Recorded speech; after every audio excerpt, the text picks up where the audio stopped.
Welcome back to the Photo Banter Podcast. I'm your host, Alex Gagne, and on today's podcast, I speak with photographer Victoria Will. Victoria has worked with clients such as Carhartt, ESPN, Samsung, and National Geographic, to name a few. In this interview, I speak to Victoria about how she got into photography, her experience working at the Associated Press, and how she made the transition to going freelance and working on bigger production jobs. Victoria is someone who has a wealth of knowledge and experience in photography, so I was excited to get a chance to speak with her. So I hope you enjoy, and thanks so much for listening. There we go. All right. Well, Victoria Will, welcome to the podcast. Excited to have you. So many people have requested you as a guest over the years. And then our mutual friend, Jeff Lipsky, who I know you just did a workshop with, I think a month ago. He was like, I was talking to him. He said, "You got to get Victoria on. She's a badass." So I'm excited to have you. Oh, wow. And I guess to start off, I know setting this up, I know you had a shoot on Monday. I was just kind of curious how it went and how the shoot was. Well, thanks for having me. Yeah. It's great to be here. I'm a longtime listener. What is it? The things people say when they call the radio, long time listener, first time caller. That's how I feel. Shoot was all right. I have to say, so I just had a baby. Yeah. My third, actually, and Wow. final, I should say. Congrats. But thank you. So this was actually my first shoot back, sort of after taking a little bit of time off.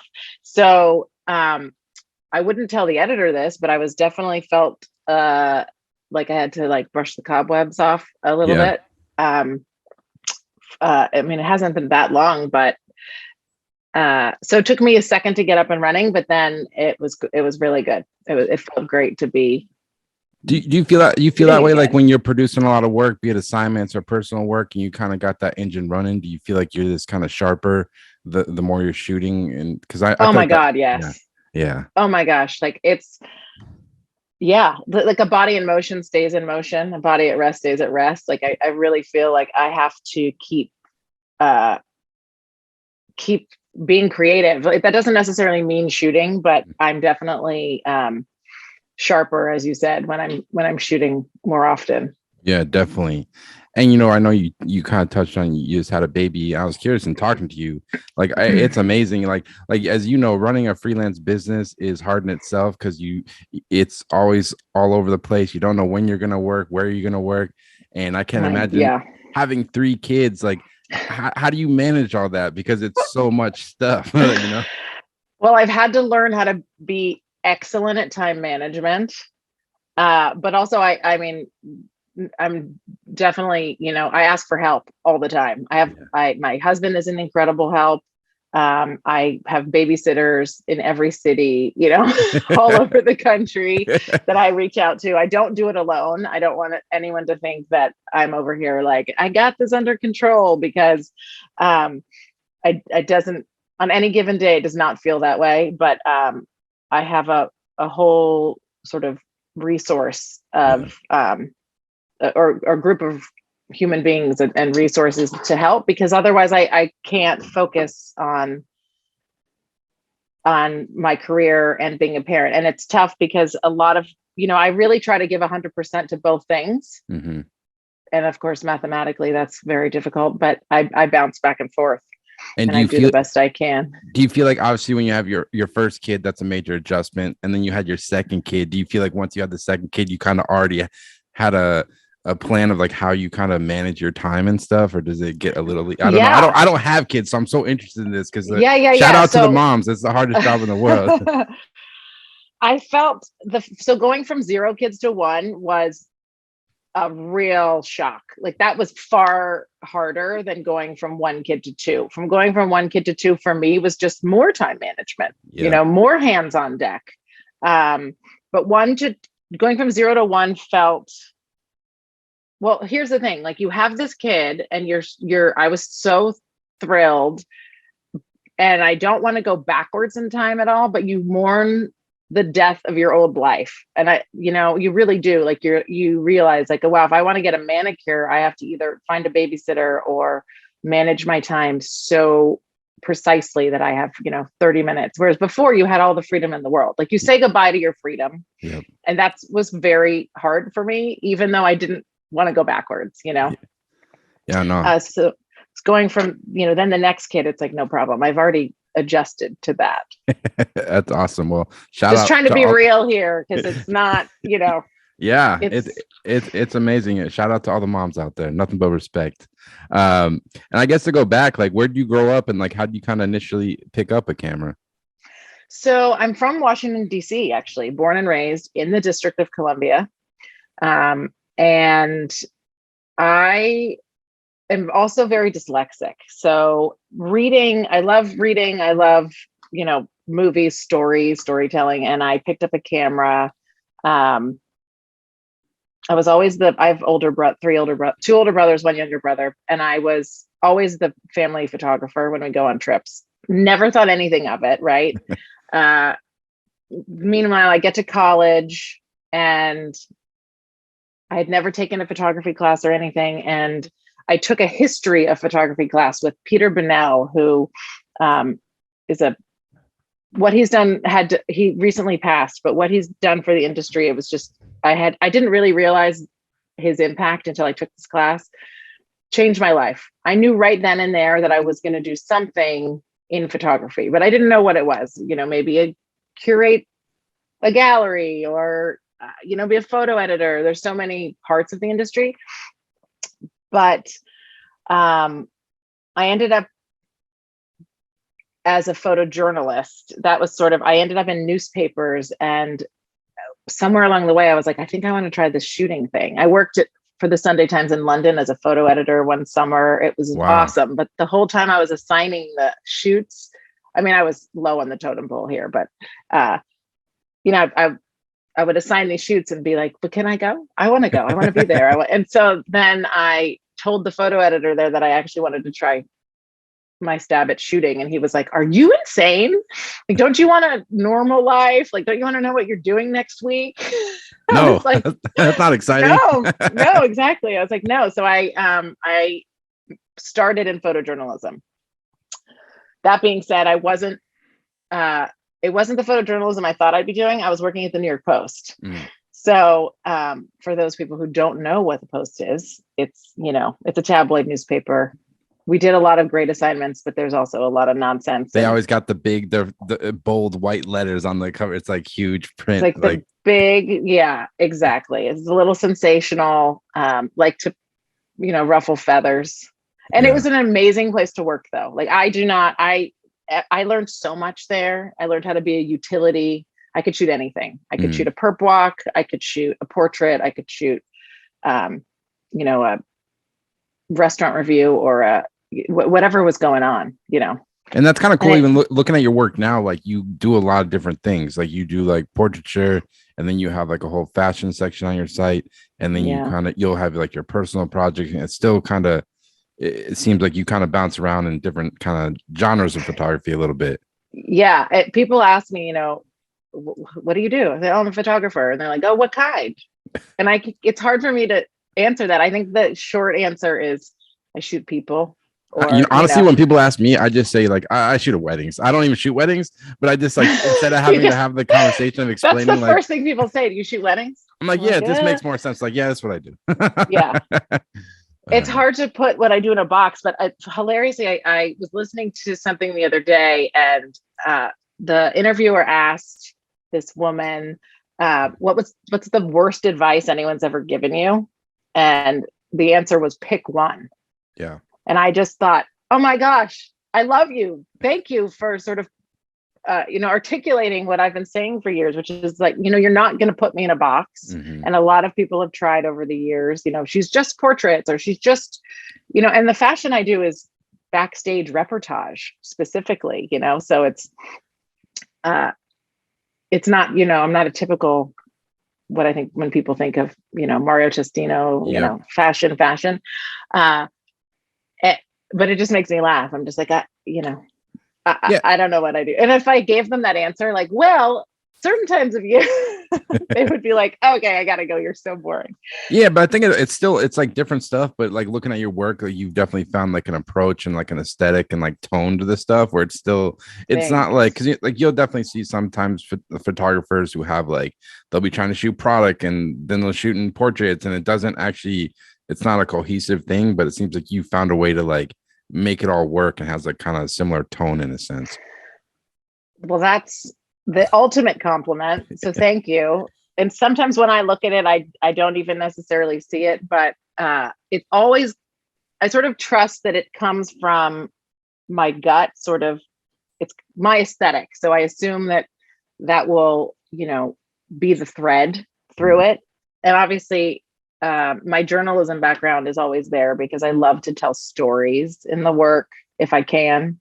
That's not always necessary or appropriate, but storytelling is sort of the base of what I love in photography. And do you feel like are you like a good editor of your own work? Because that's like something I struggle with, especially the longer you do it, and like when you're trying to like edit your website or your portfolio, and you have more to pull from.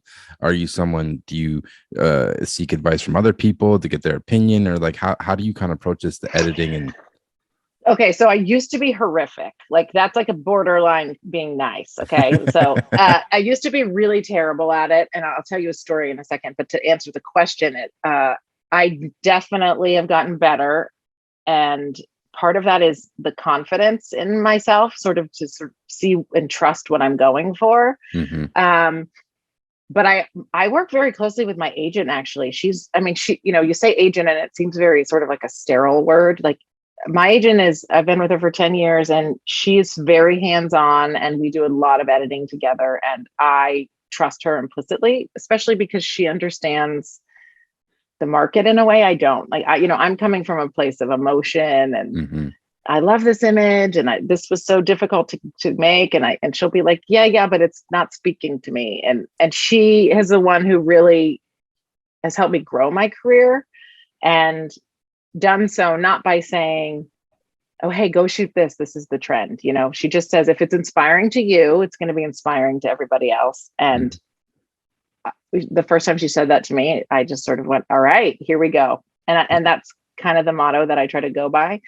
But I'll go rewind a little bit. I used to take workshops all the time to learn. Right. So because I studied art history and photography. Ultimately, that was what I ended up majoring in school. But it wasn't a art school, so I wasn't learning actually anything practical.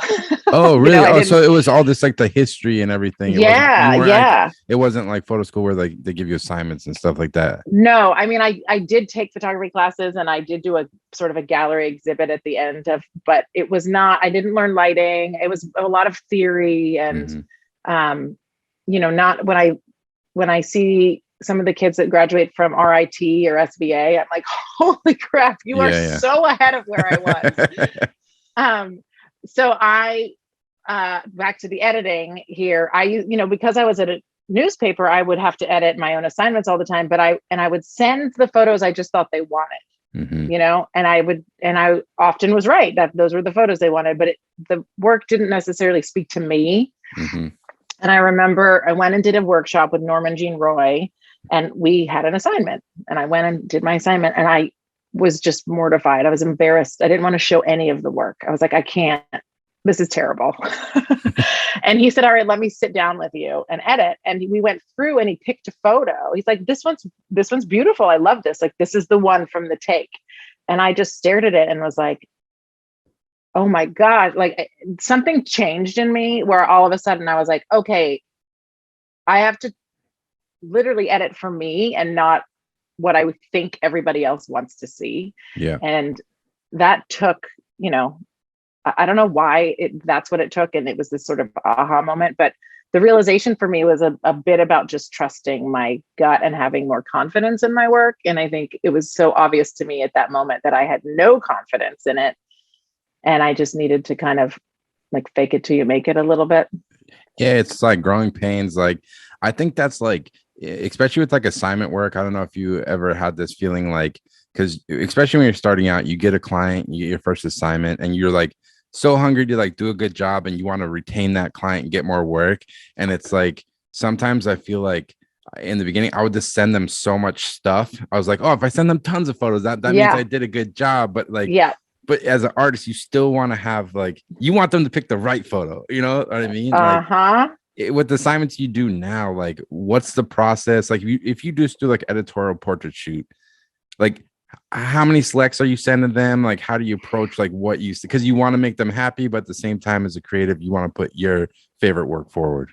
Totally. So first of all, I can even speak to mistakes that I've made where I've gone on assignment and again tried to please them so much that I just did such a mediocre job and Yeah. then wasn't hired again. And when I think back to those, I'm like, what was I thinking? Like, why did I shoot that way? Why did I approach it that way? It was so, I just thankfully I've grown Mm-hmm.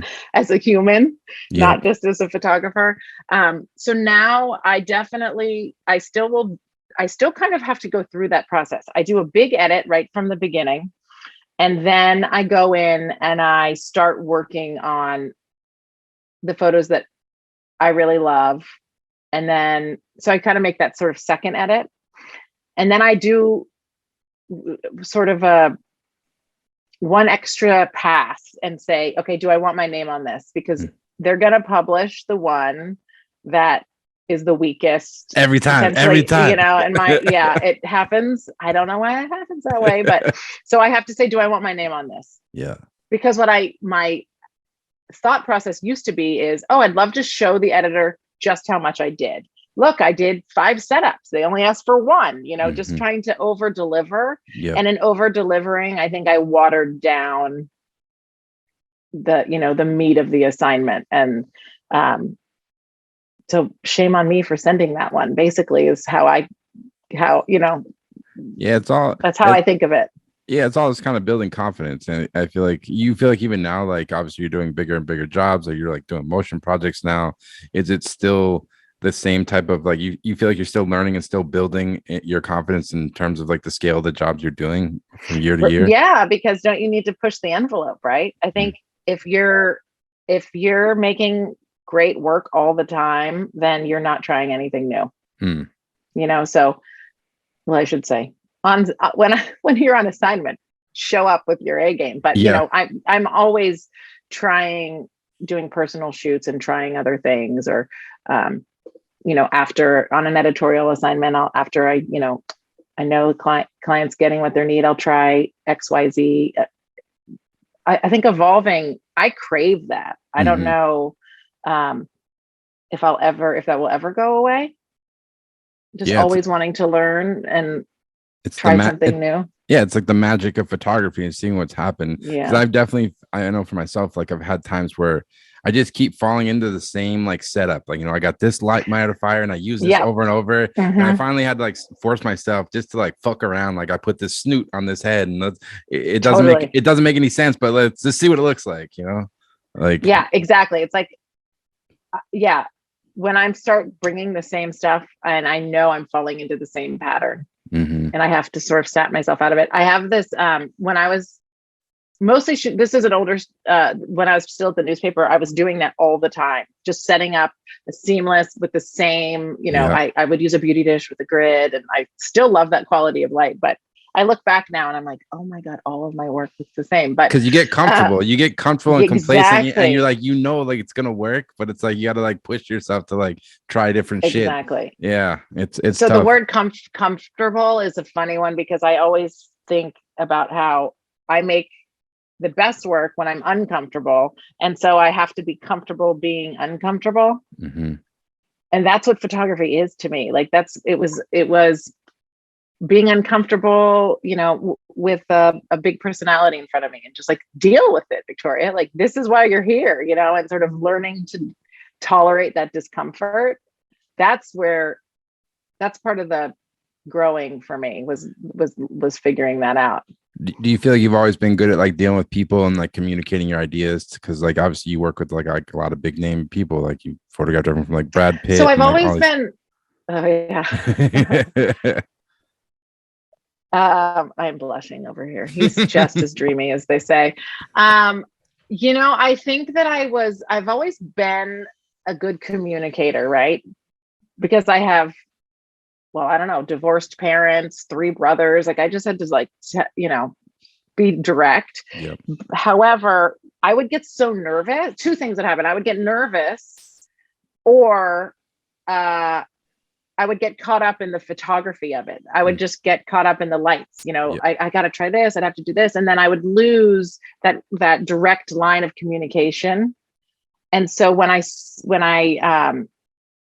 sort of figured that out and sort of eliminated that, I think that's when I really became a better director. Yeah. Sort of articulating what I need and how to get somebody there. Yeah, and it's really hard to do because, as you know, sometimes these like scenarios you get thrown into to like photograph someone at a location, there can be a lot of noise. It can be like just Oh my the gosh. people, the background, and then this person's they're not even focusing, and then you got your whole and that's hair and makeup, publicist, this, that. But I used to get really nervous, and I would ask questions, and I would sometimes not listen to the answer. Yeah. Does that make sense? Like, I don't know if it's like when you meet, it's like when you meet someone and you say, "Hey, what's your name?" and you shake their hand, and you instantly just like, I wish I had that skill to be like, remember the name.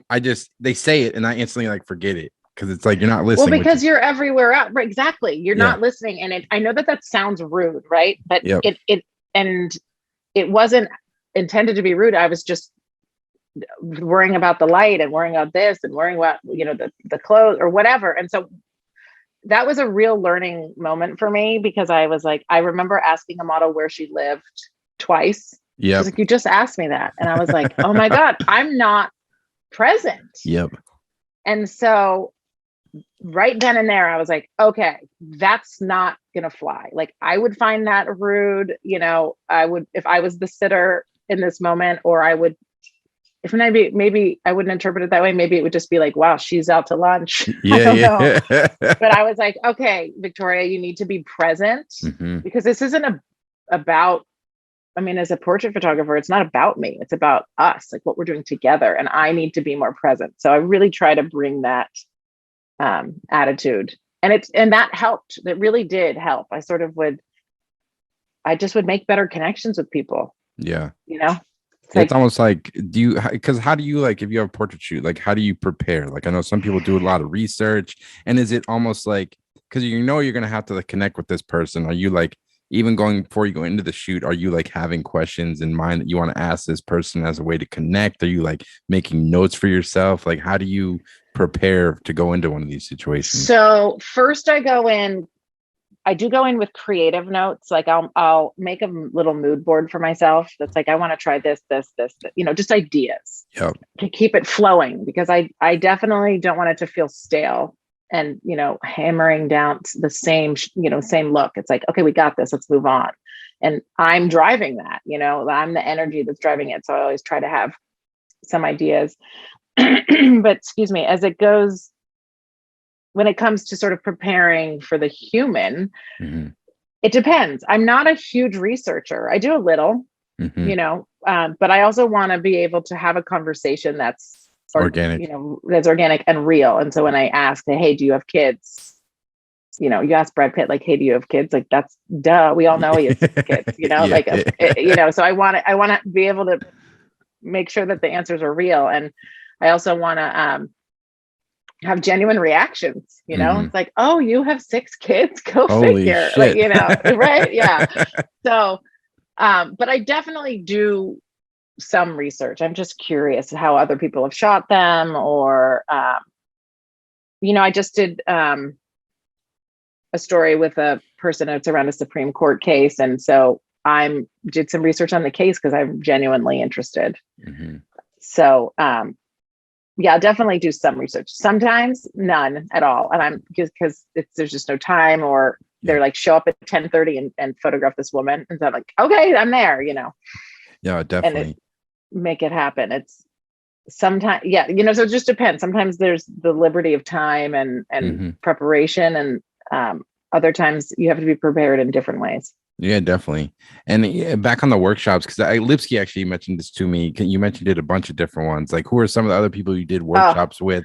And like, what do you think? yeah. Is that something you would like recommend to like people starting out, or like, Oh my God, yes. yeah, Oh, but I love learning that way. The sort yeah, of sitting next to a photographer and listening to them talk and tell stories. I learned so much. For example, it's also why I love this podcast. Like it's as if I'm sitting and talking to them, But I the very first one I did when I was like 23 and knew nothing about lighting, and I decided, all right, that's it.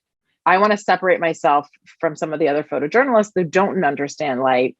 They do, but they don't understand artificial light.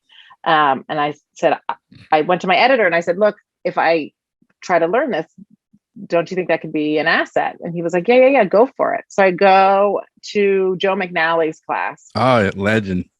Yeah. And so I was already a little insecure about working at the New York Post, right? I'm thrilled that I have a job, right? What insecure because it was like tabloid, like that type of, yes, because the work I was doing didn't feel impactful or even necessarily like me. Like I'm not sure I even had a book to show because I was just going on assignment all the time. And it's like, oh, I took a picture of a pizza yesterday and I took a picture of, I mean, I'm not even kidding. I did some of the weirdest shit. It's like whatever they needed. Yeah. I took a photo of, and I mean, again, I learned so much there, but I was a little bit like, oh, if people find out I work there, they're not going to think I'm a serious artist,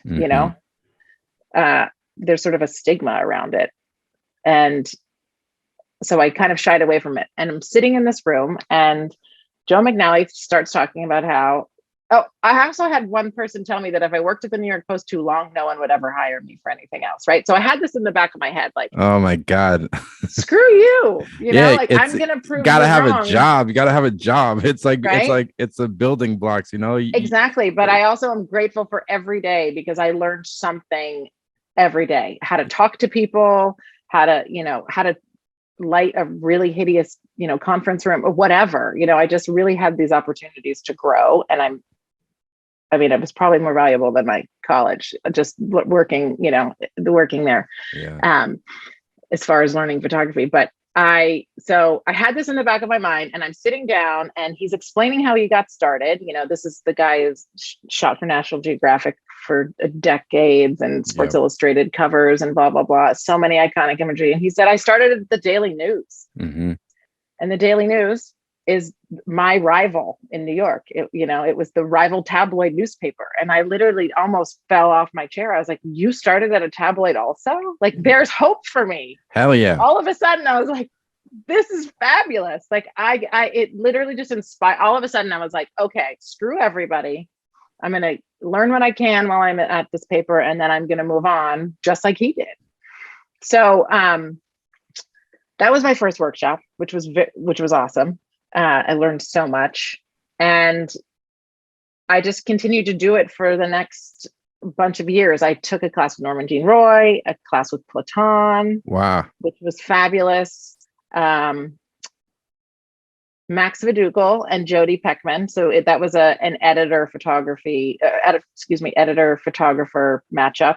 Wow. So we could talk to both of them about, both sides of the industry. And then the last one, I did one with Peter Lindbergh. Wow. Legend. What was that like? Where was that? Like, so the last two I've actually done in the last couple years. Nadav Kander and Peter were both at the Palm Springs Photo Festival. See, that's awesome because I think a lot of people, I would imagine, they start to get hired and you're doing big like entertainment, advertising, and other cool stuff. And a lot of people could probably have the mindset of like, oh, I can't be doing workshops now. Like I'm an established photographer. But I think it's just so awesome to hear that you're still out there, just like, oh man, I'm there. Yeah, it's inspiring. Like sitting there with a notebook. Like, bring it. Yeah. Hearing about how, what inspires them, how they grew in their careers. I mean, Peter, we're talking 40 years of photography. Insane. And just his anecdotes about how, he said, someone asked him, like, well, what happens when you turn in your selects and some of them are out of focus? Because we all know Peter's work has that sort of soft, ethereal look, right? Mm-hmm. And he was like, well, they're not all out of focus, only about, 40%. And his assistant who was there turns to us, he's like, I would say 20% are in focus. Yeah. And I was like, yes. I'm so glad that happens to him also, and it just sort of,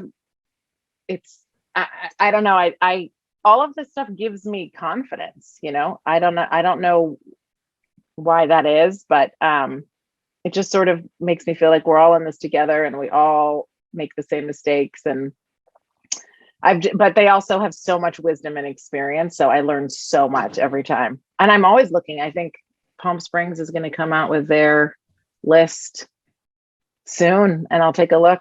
Nice. And, I'm not the only, sort of working photographer who ends up taking them. It's a whole slew of us. Yeah, it sounds fun because it sounds like summer camp for photographers. It's like it's awesome. I love it. I've met so many amazing people and connected with them there or at the Santa Fe workshops. That's the other one. Yep.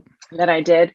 I don't know why it's sort of a focused week of photo camp, literally. And it's a type of personality, right? Who wants to go do that. Like, we're just photo nerds and I think it's fabulous. And we sit around and I talk about everything. We talk about software and hardware and this and lighting and everything down to, music. Where do you find, where do you go for inspiration? Yeah, because it's like the busier you get and like you have a family and you're running a business, like the opportunity to actually sit down and like talk to your peers and like pick their brain on stuff, it never happens. So it's and you have to carve it out. I it's very precious to me and it's so important and I love it. I wonder, I'm trying to think of who's out there that I would want to go to their workshop. Is there anyone is on your list?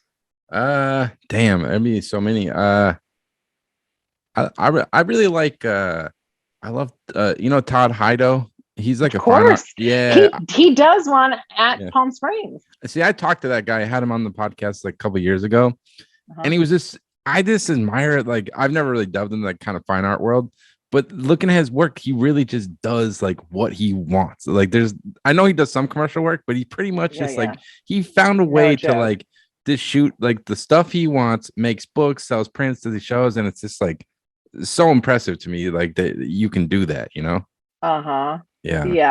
It's like the winning ticket. I mean, I think anytime as a photographer you're hired for you, like your point of view is a win, but to be the person who's all, he's dictating that all the time. Yeah. He's pretty impressive. I have a lot of his books. Wow. Who would be someone you'd want to workshop? It's like asking me my favorite restaurant in New York. It's like, I have so many. And the minute you ask me, I remember nothing. Yeah, it's hard. Who would I want? I was going to look behind me at all of my books, but I actually put a bunch of them in storage at the moment. That's all right. Just moved. You can think about it later. I'm going to think about. There's so many people I love. Yeah. So being like you were working at the Post, you're like being a photojournalist, and I believe, did you end up going working at the AP? Yeah. So I was just freelance though. So I ended up sort of getting to a point where I felt like I really had learned everything I was going to learn at the paper, and it was holding me back at a certain point. And I told this story actually to Jeff. So on when we did that workshop, but I was on an assignment shooting pickle juice. I'm not kidding. Like artisanal pickle juice, right? Because it was a food trend or a drink trend was a pickleback shot. Yep. Right. And this restaurant made their own artisanal pickle juice. And for whatever reason, they sent me to go shoot it. And I was like, you know what pickle juice looks like? Mm-hmm. Yeah, it's not great. So I'm trying to make this look interesting and not like a shot glass of piss. And I got a call and it was Rolling Stone, and they asked me if I was available to shoot a portrait the next Wow. day. And I had to say no because I'm a staff photographer at the New York Post. And I immediately said to myself, that's it, you're done, you're out. Like, it killed me that I wasn't able to do it. And that was like the dream, right? And so that was instantly, I turned around and was like, I got to figure out, I'm done. I got to get out of here. I didn't turn around and like quit and drop the mic. I figured out like, all right, you got to leave. You got to put in your notice. You got to figure out how you're going to navigate this freelance world. And I went to AP and reached out to them and said, hey, I'm available for freelancing now. Yeah. And that's how I started working there. And like going from like a photojournalism background to like doing what you do now, which is, I would say it's a lot more production and there's like some polish to the projects you're doing. Was that like a dream of yours when you were like working at these newspapers and AP? Was that like in the back of your mind, like that's what I want to be doing and like working towards, or did this kind of? Well, I wanted to work towards taking better portraits, right? So that's another, I just was sort of naive. And again, in one of those workshops, I learned, okay, I was talking to Norman and I said, Norman, I love this photograph. It was of 3 people. And he was like, well, yeah, but that's like 12 different shots photoshopped together. You know, that's what Norman does and Annie does. That's what they do. And I don't know why, but that never occurred to me. And I was like, at the time my heart sort of sank because I was like, oh, I can't do that. And it's a lot of production in terms of like styling and hair and makeup. And it's like, absolutely, it's something that's like frustrating because like, especially when you're starting out and you're looking at like advertising work, like I feel like as a photographer, you can feel like I can do that. I just don't have $7,000 to rent the location and do all these things. Exactly. Like how the hell borrow a Dior couture dress? Yeah, it's hard. It's hard. Yeah, but I didn't know any of that going into this, right? So this is at a certain point, I was like, wait, what? Okay, I'm never going to be able to do that. I'm, that first of all, it's journalistic ethics. I can't do that. Yep. But learning how to do that just felt so overwhelming to me. And that I sort of decided at that moment that I really wanted to do everything in camera as much as possible. But it was sort of nice to know that that sort of gut check. I was like, okay, so I'm going to work on I would love to be Norman, but I'm not. So I'm going to try to be Victoria, and it's going to be a little bit of a little bit more raw, maybe, and that was a good thing to sort of find out. And that's how I discovered that about myself, that I really wanted to do more portraiture and I wanted to do bigger productions, but it wasn't going to be that kind of almost, that how Vanity Fair Hollywood look. Like I love it, but it's not mine. That's owned. And like, when did you kind of like, because that's the other thing, like when you're a photojournalist, like as you mentioned, there's like a code of ethics. Like I was actually having this conversation with somebody yesterday. They were having like a debate about like some photojournalists, they'll even say like using any strobe is like they kind of frown upon that, even like they think that's like altering the situation. Some people say no, it kind of varies from situation to whatever, but like how do you kind of make the jump? Oh my gosh, this is like we should have a PhD class. It's lots of opinions out there. I have always wondered why the Associated Press and the New York Times say I can't retouch an image and remove a pimple or a wrinkle when I'm already the person who has walked into the room and said, please go stand next to the window. I've already interrupted the situation and dictated it. Or you pick the lens, like you could pick a wide angle lens, and that's distorting the reality of it too. So it's like, it's kind of never ending, like Right. I mean, I generally just go by the rule that I can't move pixels when I'm working with them, that's it. And there's definitely a fine line in your color manipulation, because as you get better in Photoshop, you realize you can do more, especially with these raws. And I really try to, that's just not my look. If it's just never been, sort of the imperfections, I think that was sort of one of the things. I'm never going to be Annie. I'm never going to be Norman. So like, why am I even trying? Nor should you be. You're Victoria. Exactly. Right. Exactly. But when Yeah. you're 25, I think I was 25 when I met Norman, and I just was like, God damn, he's awesome. And now he makes bread. And now he makes bread. And you know what? I haven't had it, but that man, everything he does exceptionally. And I guarantee that bread is fabulous. I'm sure. But what were kind of like, so you're working at the AP, when did you kind of start making the jump into like doing more, like obviously I'm sure commercial work? Yeah, like commercial stuff. Obviously I'm sure it was a long journey, but like when did you who were some of those first clients you started working with when you actually could put some production into it and, put a little sauce on the photos? Yeah, exactly. So I was working at AP, but in addition to doing portraiture for them, I was also doing some event stuff. I mean, I was just working, I was like, I'm living the dream. I'm living in New York. I'm freelancing and I'm paying my rent. And Hell check.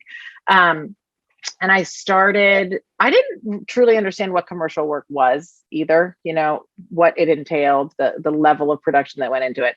And when I started, it was sort of baby steps. I actually was hired to shoot alongside commercials, broadcast commercials a lot, because essentially you're a photojournalist. So they would say, hey, can you get pictures of this, this, and this while we're shooting? And I was like, this is, yeah, I can do that. No problem. Yeah. And not only can I do that, but I'm going to also do blah, blah, blah. I'm going to shoot around and I'm going to maybe pull the talent aside. And again, I love to over deliver. That's I try, because when I have employees or someone working for me, I would like them to go, one step, beyond sort of. And so that's what I did. And that's how I started, just working with the, the art buyers and the creative teams at these agencies, but as a, grabbing stills for them for print campaigns, but it had to match the broadcast commercial. Yep.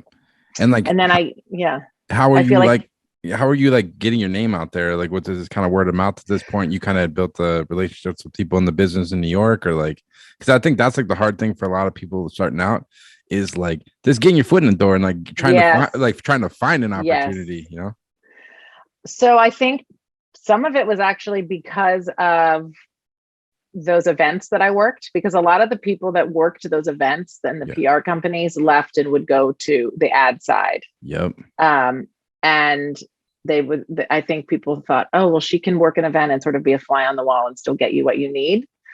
But I also, that's when I connected with my agent. And I have to say, she really held my hand and taught me a lot of stuff. I didn't understand the full scale of what a commercial job is and, what it needs. I'm like, what's a certificate of insurance? I don't know what you're talking about, things like that.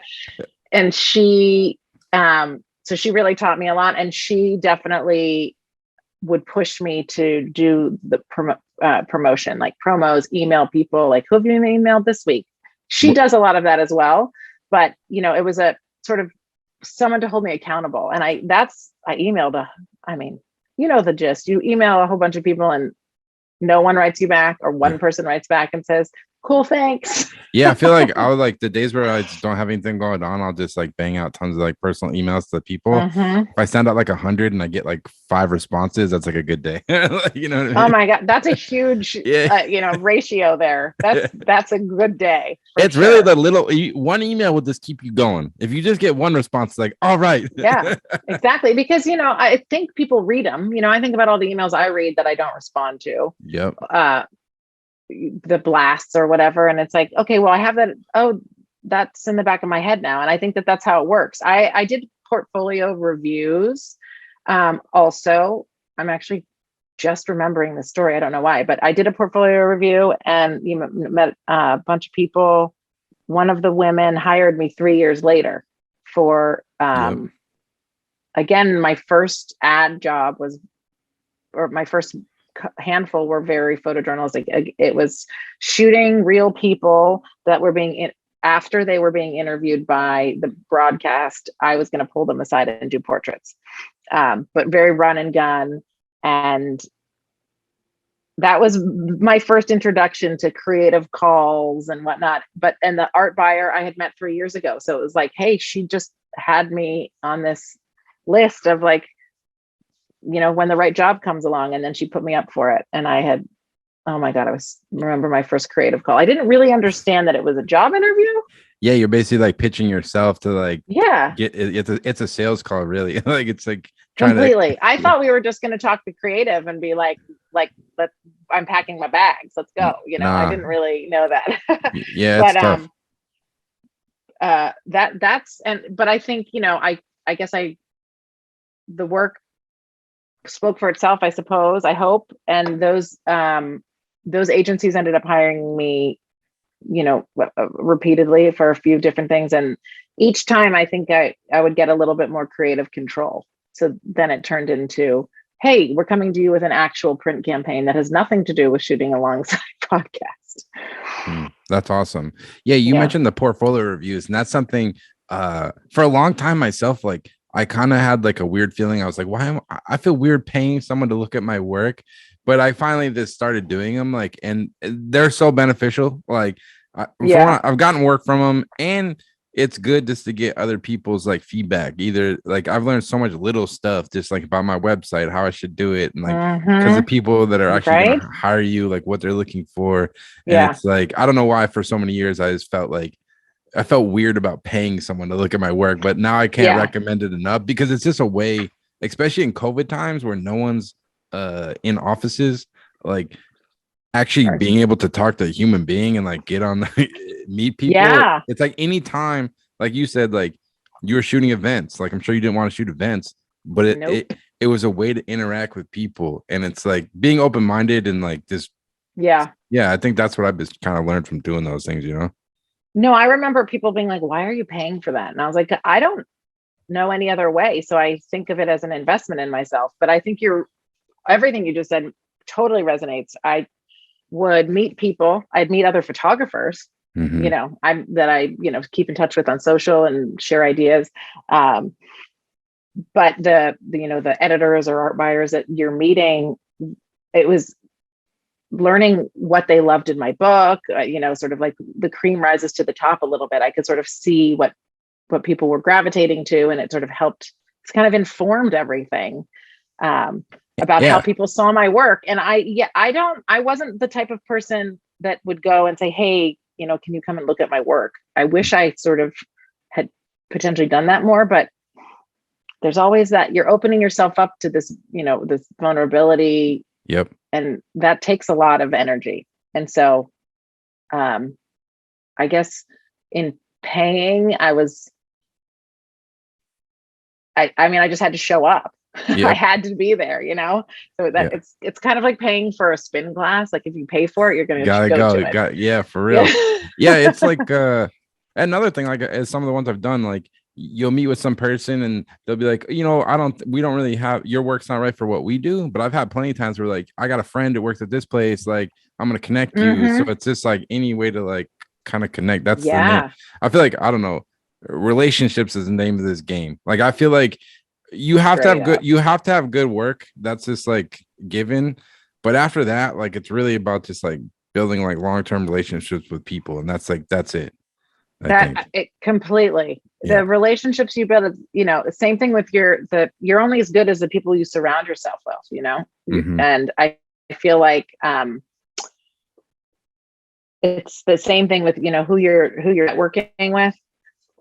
Let me just turn that off. Sorry. I don't know if you heard that. I just got a text. So no, I couldn't hear it.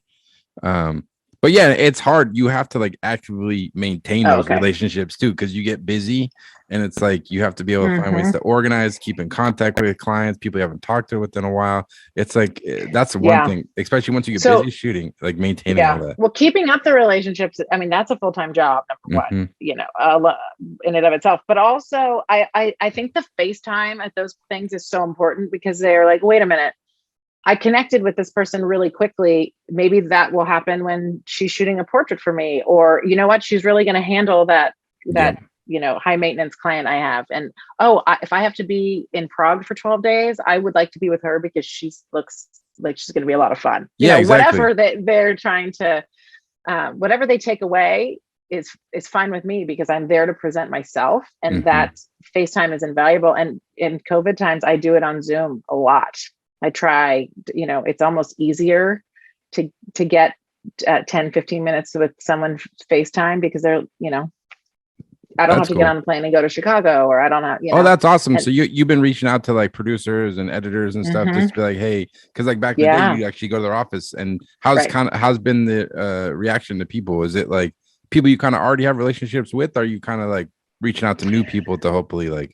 I'm trying to reach out to new people mostly, and it's been great. It's funny because I always will try to set up, I'm just sitting in my new office right now, and I just moved in, but I get people, they're sitting in their beds. I'm like, I love this. I'm like, what's up?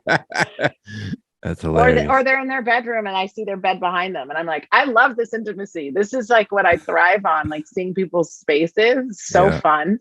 But it's been a whole mix of new people. I've reached out to some older people just that I haven't seen in a while, or it's been years since I sent them new work, because obviously it's hard to keep up, and I don't want to bombard people. But relationships, man, it's sort of the meat of everything. And like obviously you have a rep now, like you kind of touched on it. Like when you partnered with your rep, like were you actively looking for a rep, and like what do you feel like what do they kind of bring to the table for you now? All right, so I was sending out email blasts to every rep I could possibly find, because I thought, like, I need a rep, and once I get a rep, all this work's gonna just come flying in the door, right? And I was talking to some people, and they were interested in me, and then people that I was really wanting to be with weren't interested in me, and it was sort of a balancing act. And then I ultimately got an email. I sent out this email blast, and I got an email back saying, who's with the woman who's now my agent, saying, hey, I love your work. I'd love to meet you. Let me know the next time you're in LA. And I said, oh, funnily enough, I'm going to be there on Friday. Yeah. Which was a complete lie. That's the way you got to do it. That's the way you got to do it. Totally lied. I was like, here's my shoe, foot in the door. I'm taking it. And she said, great, let's get coffee on Friday. And I booked a ticket and went. And we've been like happily married ever after. I say that because I actually speak to her sometimes more than I do to my husband. Like we're on the phone all the time. And that's the relationship I think you want. It really is a partnership, and you're going to talk to this person all the time. So you want their energy around you. Like if you don't trust this person, or you're not really vibing, it won't work. And like, what do you feel like they help with like the marketing, and I would imagine, I don't know if they do estimates for you, but like, do they give you a lot of creative input, like, hey, you should like shoot this type of work, and so you have it on your website so we can target these clients, or like what is it they kind of help you with, like, I guess? I'm like, where do I begin? So she really, so I touched on it earlier where I said, really, there's accountability. Like, oh, have you reached out to so-and-so today? Oh, what are you doing today? Hint, hint, wink, wink, nudge, nudge. But she also, I shoot a lot of stuff on my own, sort of. I think being freelance for so long, I've learned how to be self-motivated. I definitely have my moments where I'm suck at it, but generally I'm pretty good. Yep. And so I look to her to review the work and tell me what she thinks was successful. And, she's not the end of the line. Like if we'll have conversations about it, I'll say, no, I love this image and here's why. And she'll be like, okay, I see that, like throw it up on your website, blah, blah. Let's see how, the reaction we get. So, she's also the one who really said, I think you could do entertainment work. I had no grand plans of shooting movie posters. That was not, I just wanted to take, portraits. And to me, that meant magazines. And she was like, we're going to reach a little higher. We're going to think a little bit bigger. And so I owe all of that to her, because that's it was awesome. Not, I just felt like it was, there were like 5 guys that shot it and all the movie posters, and that was just going to be the way it was forever. And she's like, let's work towards this. And I didn't ever shoot anything saying, okay, hey, I'm going to pretend I'm shooting a movie poster, or, it's just, she just sent the work that I was already making. And then someone took a chance on me, and that's how that started. That's awesome to hear. Like, I think you say you've been with your rep for almost 10 years. Cause like, I'm sure you have plenty of friends and colleagues. Like sometimes it goes the other way. Like, it's a bad thing. So to have like that, like relationship and trust in someone, it's like really hard to find. So it's great you actually found that partner to partner with.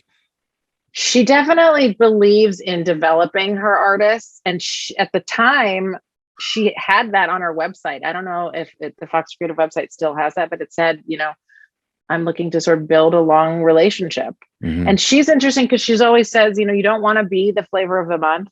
I'm like, yeah, I do. What are you talking about? And she's like, we're going for longevity. This is, you don't want to burn out. And I'm like, all right, I would totally respect that. Still like to be the flavor of the month sometimes, but I get it. And she sort of keeps my head on straight. Some of her artists, the photographer she's had for way longer than me. And to me, that really said something. These people really stick with her. And I had this one other agent was talking to me around the same time.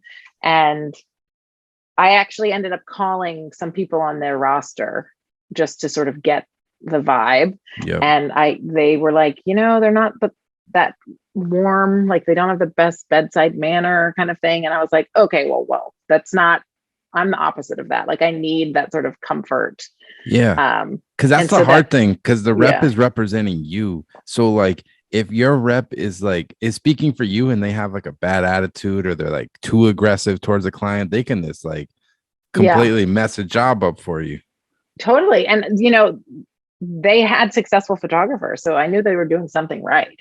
But it was just a gut instinct. And again, I make that joke that like we're married, but we really do talk that much. Like it's like anyone who's in your life all that often, you want to enjoy what's happening. Like I feel like I'm growing. I feel like she supports me. It's more of I think that's a good way of putting it. Like when a job comes in and it's overwhelming and I can't, it's hard for me to wrap my head around. She's like, let's just go through it line by line, and we do that together. And that sort of backbone is really allows me to focus on just being creative. That's awesome. That's the beauty of it. Yeah. That's great. And, like working in this business, like as a woman, like starting out, did you ever feel intimidated in the photography industry? Because I feel like it's always been kind of male dominated. A lot of the most famous photographers are men. Like, was there any like women photographers you kind of looked up to starting out, or like, was there kind of whole feelings on it? The industry as a whole for being a woman working in this business, I guess. It's a great question. Well, I obviously looked up to Annie. I just can't imagine the hurdles that she went through. But I mean, I have a print of Margaret Burke White sitting on the Chrysler Building, and nice. There's so many women that have come before me that I was intimidated, but it wasn't gender based. It was age based. I just felt very young because when I started at the newspaper, I was 22, and I would walk into an assignment and people would be like, "You're the photographer?" And part of me loved that. I was like, "You better fucking believe it." That's right. That's where I'm out here. Exactly. And so that was sort of my reaction to that. But I definitely, speaking about entertainment, it was, to me, that world was just like the good old boys. It was like all these guys have been doing it forever, and they weren't going anywhere. And I didn't really see a way to break in. But I don't know if it was gender based, but I was a little bit, I sometimes have these rose-colored glasses and put a little bit too much faith in everybody. Yeah, I feel like I feel like talking to so many photographers, I feel like every photographer feels like an outsider at some point, like because you always have goals. Like I'm sure you have goals of like people you want to work for. And I don't know, like sometimes I'm like, how do I even like get in the mix? Like it's like the cool crowd or something. Like you can. I feel like this is an as an artist, everyone feels that way. Like Yeah, it's you're like the like, cool lunch table. I'm like, I want it. yeah, but most of it's probably it's in your mind. Like you can probably get there. It's just like time or something. I don't know, but I think everyone's kind of has those internal battles a little bit. Oh yeah. Yeah. I mean, being a photographer is an emotional roller coaster. Yeah, it's hard. So my friends tell me, haha. Uh, Yeah. and one project I was interested in talking to you about. You did a book called Born Back, which was like a series of tintypes. I was just kind of curious, like the backstory behind that whole project. Is like tintype something you've done for a long time, or? Oh my God, hilarious. No. The very first time I ever did them was at Sundance. Okay. So I'm a bit of a lunatic, and the background is I had gone to Sundance for several years, just doing, on assignment, doing portraits. And every year I tried to come up with something new because it's the same sort of Groundhog Day for the artists that are there, the photographers. It's there's a limit to the creativity too, because you walk, they give you a tiny room and they say, make a studio. Yeah. But by the way, you're going to have, 10 Sure. minutes with each cast and blah, blah, blah. And everyone just coming in. It's awesome. I think it's sort of like a creative boot camp. And, but I also would spend the time in between trying to figure out what to do the next year to make it different, like how to evolve again, like how to grow, how to make it better. And I went to the Photoville Photo Festival that's in New York the very first year, and there was the Penumbra studio was there making tintypes, and I had a tintype made of myself. And the woman who did it's name's Lisa Elmalay. She's such a badass, and I was like fangirling. I'm like, oh my God, this is so cool. Can you teach me all of this? I want to learn all of it? She literally was like, I have no time for you. Who are you? And I've become friends with her since, That's awesome. years later. And she's like, I had been breathing ether for 12 hours. I didn't want to talk to anybody. Like I smelled, I was sweating all day. Like then you come rolling in. She doesn't even remember, but she's like, this is probably what happened. And she's right. So, I walked away from that and said, all right, I'm going to figure out how to do this. And I called some people. I read a bunch of books. I watched YouTube videos on how to do it. And I ordered all of the gear and chemistry and coerced some crazy individuals to come with me. And we went to Sundance, and I was still on assignment for AP to shoot digital pictures, but I knew that it was possible to pull this off. And so I said, you know what? I'm doing this for me. And what I want is at the end of every portrait, I'm just going to ask someone if they want to step over here and do a tintype. And if I get 10, then I have like this body of work, that feels cohesive and new. And it just was far more successful than I ever could have imagined. Is that the video on your website where you're blasting the flash into yes. Yeah, okay, that's what I figured. Yeah. So that's the second year that I went. And so the first year I went, it was me and my crew, and we were just figuring it out as we went along. And it turns out we were making so many mistakes, and we're really quite terrible at the actual tintype process. But that's also sort of what I love about them, is all of the mistakes. Yeah. So I got asked, well, I ended up giving those photos to Esquire. They reached out to me and they published it, and it had a really wide reach. And so they asked me to go back the next year, which I did a little bit more prepared. And I mean, it was a ludicrous thing to do, but at the same time, but also, like if it was a complete failure, then, no sweat, then I just was out, a little bit of ego and a lot of money. So, but it ended up, so we went back the next year. I brought more people, and I brought the people from Penumbra actually to help me with the chemistry, because you really can't, they're far better at it than I'll ever be. But I really can't leave the studio. It's just people coming in, and 5 years later, someone reach out to me about making it a book. That never had been part of my intention. Wow, this out of the blue. They're like, hey, let's do a book. Out of the blue. Yeah. Damn, hey, do you want to publish these? And I was like, what? Yeah. Yes. Hell yeah. Yes, I do. Absolutely. Yeah. Nah, it looked cool. So that's how that happened. It was just sort of a No, it was badass. idea. And then I think I saw like Carhartt, they hired you to do tintypes, I think, of Von Miller.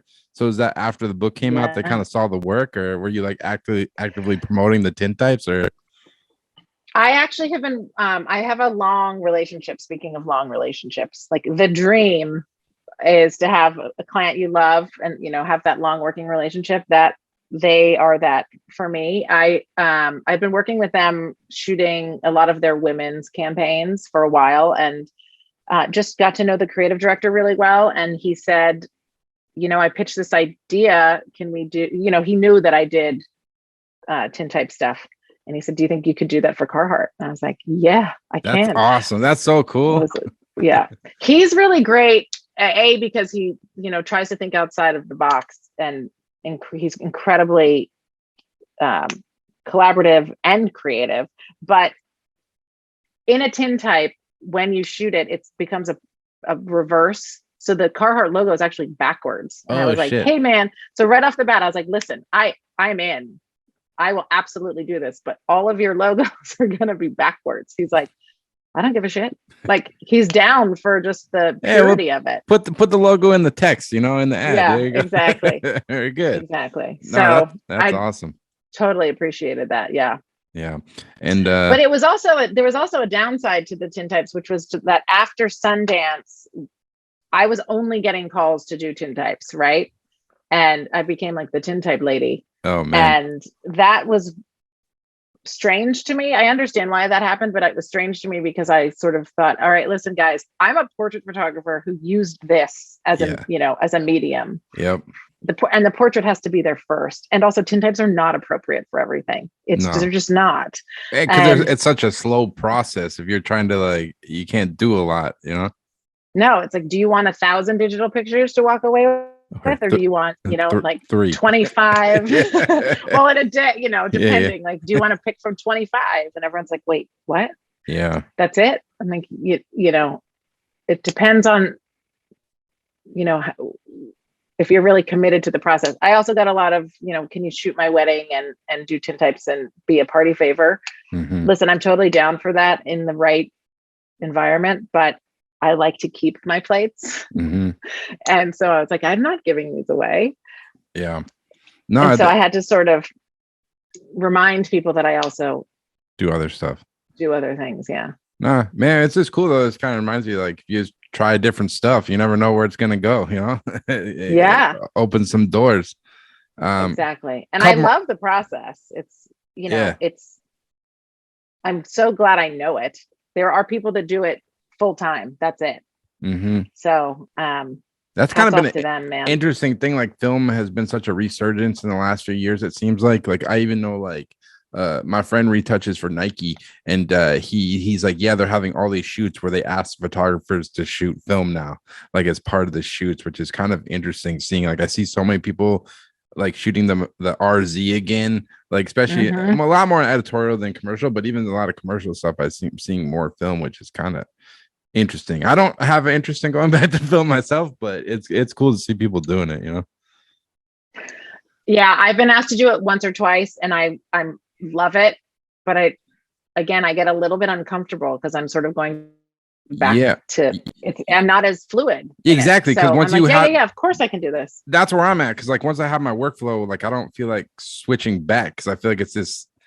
I know what I'm good at. I don't know. It's just interesting. I mean, I came up on film, but going backwards is kind of a tough thing for me, I guess. It's like my camera has become sort of an extension of my hand. You know, it's like I know where all the buttons are, and it's just the fluidity. And when I go back to some of my older cameras, I have to sort of relearn that. I'm like rewiring my brain again. Definitely. A couple more questions. I'll let you go. No, I'm having a blast. All right, cool. Yeah, this is great. One project on your website that was really interesting is called Extraordinary Measures. I was kind of curious what was kind of the backstory with that project, and like how long you kind of work on that for. Oh, thanks for asking about that. So my oldest brother has Down syndrome, and I, in college, did a project with him, just,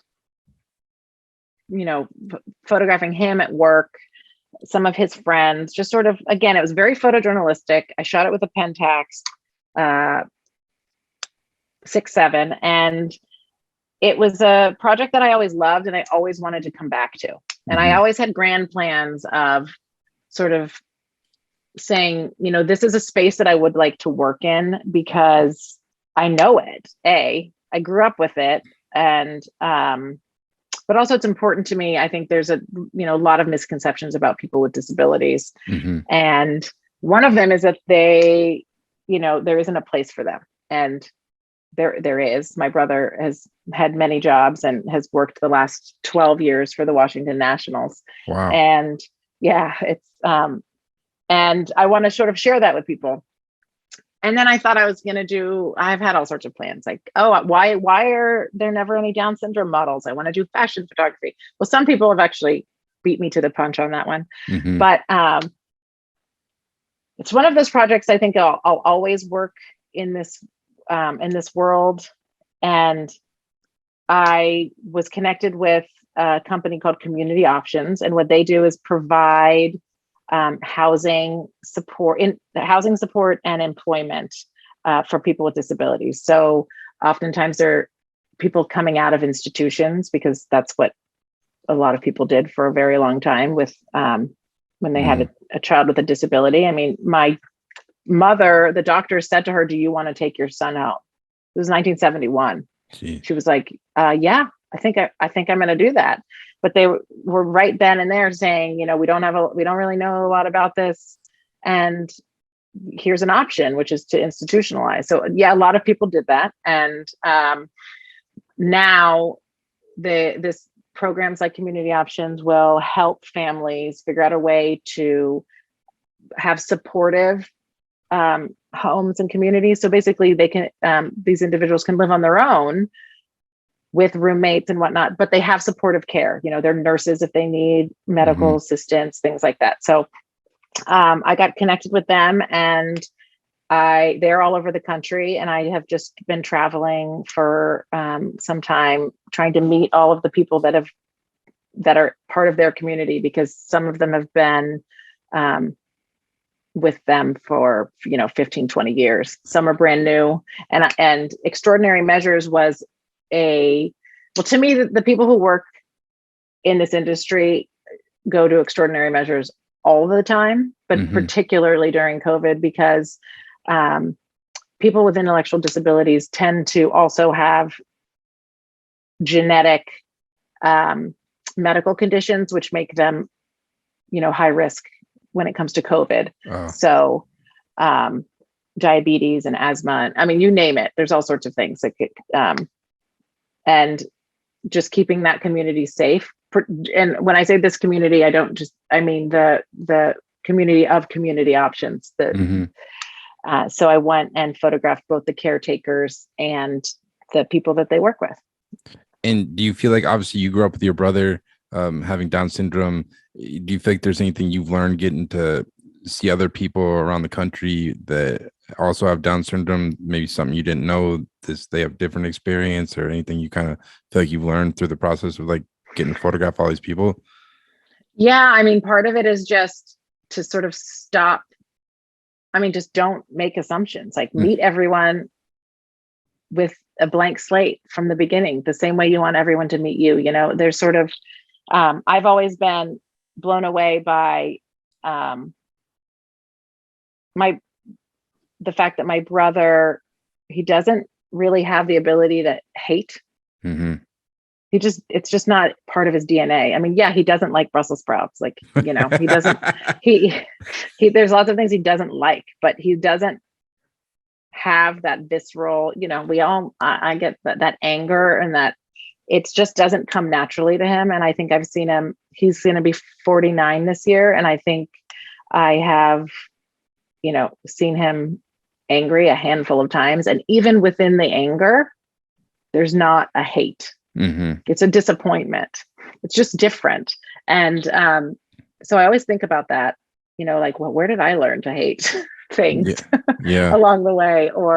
But this community and people with intellectual disabilities or physical disabilities, are vastly underestimated and underserved.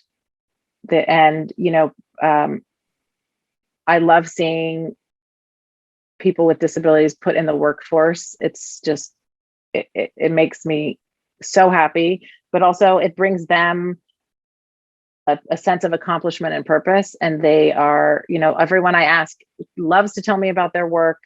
They love to tell me about, their friends at the office, or how they commute to work. There's just a sense of independence and autonomy. And I think it's a very long answer, and the short version is, I think that they're underestimated, and I'd love to show that we have a blind spot when it comes to Definitely. this group of people. Do you feel like you think you would ever do like a show or a book with this? Because I feel like there's so much, because unless you like have a close relationship, like even myself, like I don't know anybody personally that has Down syndrome, but like I feel like there is like, do you think you would ever do a book or anything to help kind of, I feel like a lot of people probably learn from kind of hearing the stories of these different people and stuff like that, Absolutely. I mean, I'd love to. Again, I don't know if that's the dream, I think, but I start a little bit with just like bite-sized goals. Yes, that's secretly back there, but I want to sort of just continue the project and see where it goes. There's so many different ways it can go. And sometimes I think I sit and try to come up with the next step, when really I just need to go shoot it, and it's going to come. Definitely. And that's my next, that's the next move, which is just to go get back out there. No, it's great. I really appreciate those stories of this kind of real people, and it's like hearing their stories. That's the type of photography that resonates with me the most. So I really appreciate that work, and I'll definitely link it. People can go check it out. Yeah, I appreciate that. There's a photo there of a woman. Was one of the first times I photographed some of the people from Community Options, and they don't all have Down syndrome, but it's a whole range. And this particular woman came in and she was blind and deaf. Wow. And I just kept thinking about what it required to make sure that she has a happy, healthy existence. Because imagine not being able to, she also was mute, not be able to speak. Wow. Not be able to hear, and not be able to see. Like what is, how challenging is that for that person?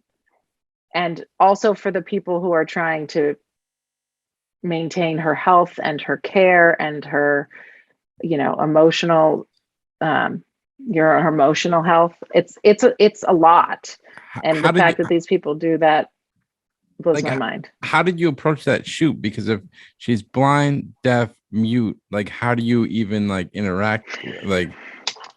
So yeah, okay. Well, that particular shoot, a lot of the people that were in each of the houses, so as I mentioned, they have a lot of roommates. They all came to the studio. So every person that came in front of me that day had some sort of different intellectual disability or multiple issues.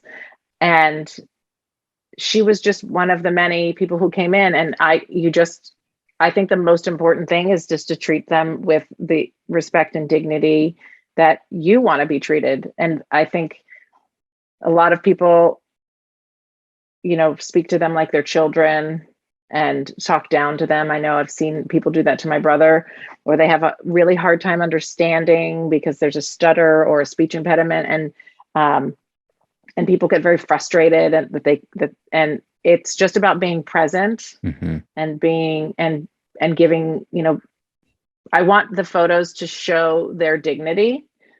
And so that's the deal. It's sort of, I have to bring that dignity to them and show how much I respect who they are. Yeah, no, it's definitely powerful work. And I guess to wrap up, like what kind of keeps you excited about photography these days, and kind of anything you're kind of hoping to work on down the line here in the future or anything? Oh man. Oh, so many things I would love to work on. I mean,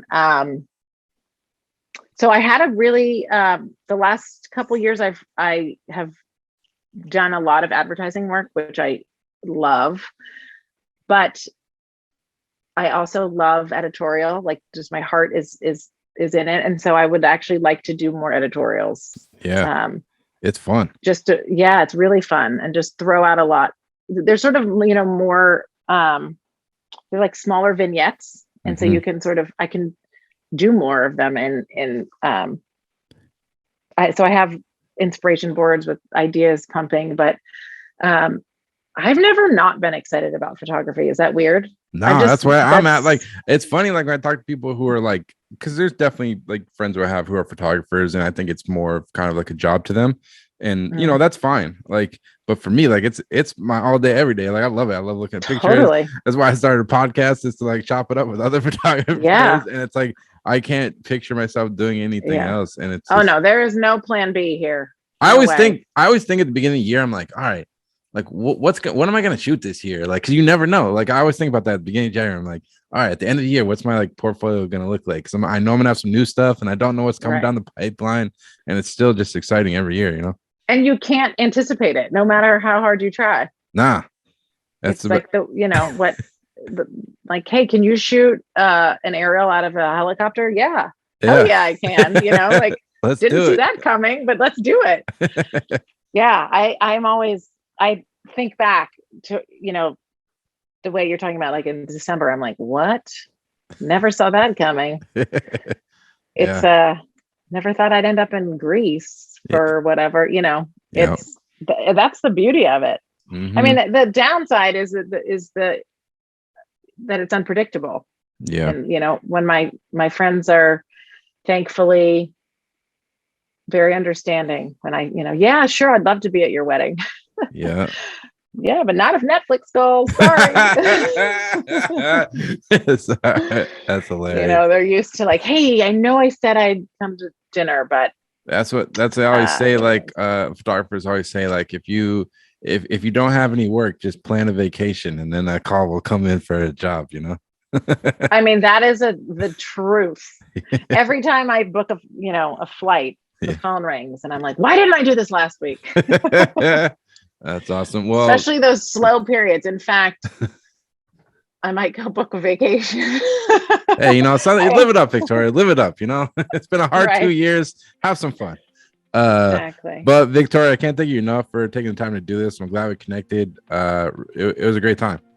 This was fabulous. Thank you. I really enjoyed being here. I loved your questions, and let's do it again sometime. Yeah, definitely. Next time I'm in LA, I'll hit you up.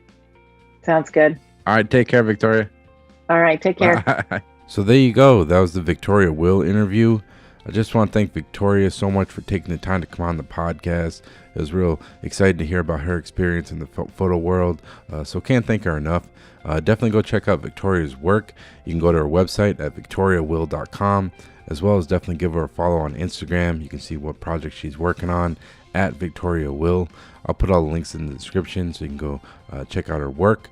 And as always, I know I've been kind of slow to be releasing episodes lately. This kind of been busy, but I'm still gonna keep posting up episodes. I've got some more coming, so definitely check that out.